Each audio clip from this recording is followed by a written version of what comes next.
It's Brian Preston, the money guy. Dave's step on baby step number 4 is invest 15% of your household income in retirement. Okay. I think that's great. I will tell you, I have an asterisk to put at the end of that, is that I think it's a great start. That's right.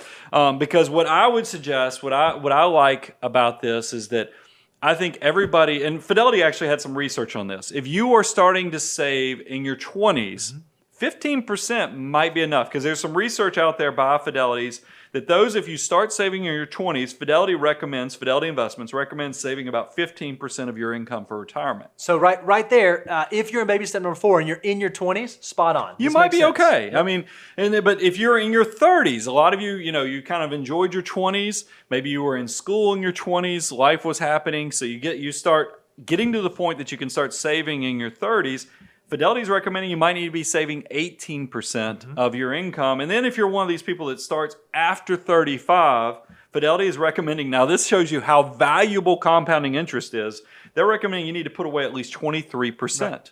So you see how quickly this changed. It's easy to say 15% is enough for young savers, but it quickly elevates. Our goal and our guidance is we love people to save. Let's kind of work through it, because we have an order of operation. Let's not get ahead of ourselves. The first one is very similar to Dave's. We're going to put a percentage on here in a minute. It's contribute to your Roth IRAs and HSAs. That's right. So Dave just gives the guidance, hey, save 15% of your household income. We think it's dependent upon where you are, whether you should be 15% or 20%, or what we even like to see is 25%. And then once you take it there, then you actually have to start talking about the real order of operations in terms of where do you save? And step 1, we think Roth or HSA. And we're going to give you an illustration in a second on why Roth IRA. And remember, with Roth IRAs, you don't get a tax deduction for your contribution, but you do get tax-free growth. Now, why do we put HSAs on the same kind of line as Roth? Yeah, because Dave said retirement. HSAs, Brian, when I hear that's that, I'm thinking healthcare. Health right? savings accounts is what that acronym of HSA stands for.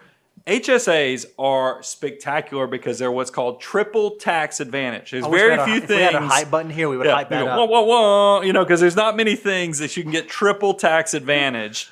Because Hoff walking by should have said, given us a hype action there. Because triple tax advantage, you get it first. Number 1, you get a tax deduction when you make the contribution. No matter your income.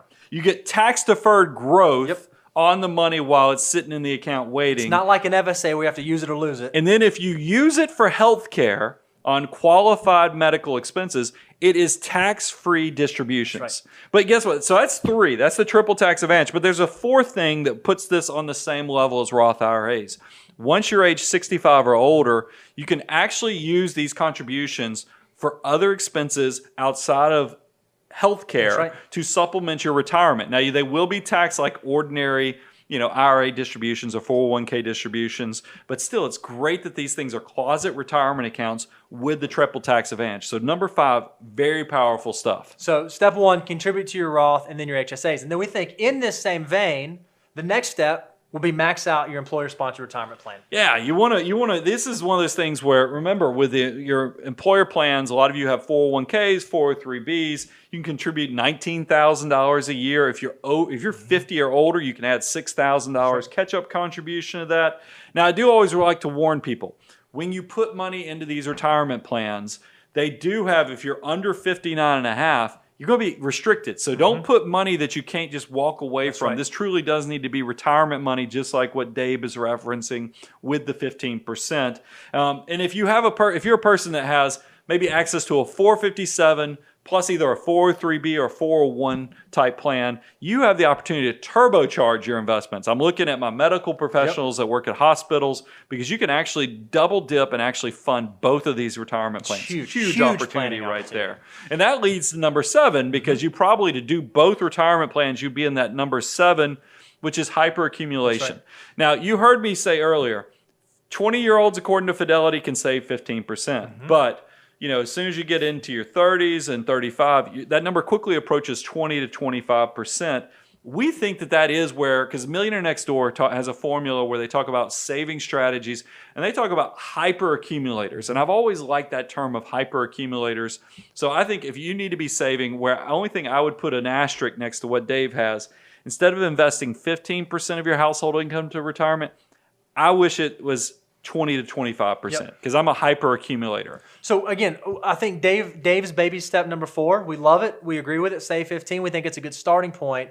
We think you should aim for 15 to 25. And then we even think that you should follow a hierarchy where you go Roth HSAs, max out retirement plans, and then hyperaccumulate. But let's put an exclamation on this. Can you walk them through why we think the Roth IRA or Roth 401k is so powerful? We get this all the time. So we said, okay, well, let's just put some math to it. And so we get asked all the time, why is it so valuable to consider doing a Roth? So let's assume that you have 3 individuals. You have a 40-year-old, a 30-year-old, and a 20-year-old, and all of them decide that they want to max out their Roth contribution this year, right? And they're starting from 0 this year. They're going to put $6,000, that's the maximum you can put in at that age right now, into a Roth, and each of them are going to retire at 65. So we're going to assume that the 40-year-old is 25 years away, 30-year-old, 20-year-old, right? Here's what we think is absolutely incredible. The 40-year-old, if he earns 8% rate of return, that one Roth contribution, that one $6,000 turns into 44. Phenomenal. If you're out there 7 times over, if pretty you're powerful a 40-year-old stuff. out there hearing that, you should get pretty excited. That's your money potentially great. has a potential to grow 7-fold. So then 30-year-old, now we think younger folks can get higher rates of return because they can go further out on the risk scale. So a 30-year-old, we said they can earn 9% rate of return. Well, in the 35 years that their Roth is going to be working, that $6,000 turns into $138,000. Think about that. Now you, instead of, it went from, for a 40-year-old as a 7-fold growth, now it's a 23 time. So just that 10 years gave you a 3-fold increase over just the 40-year-old.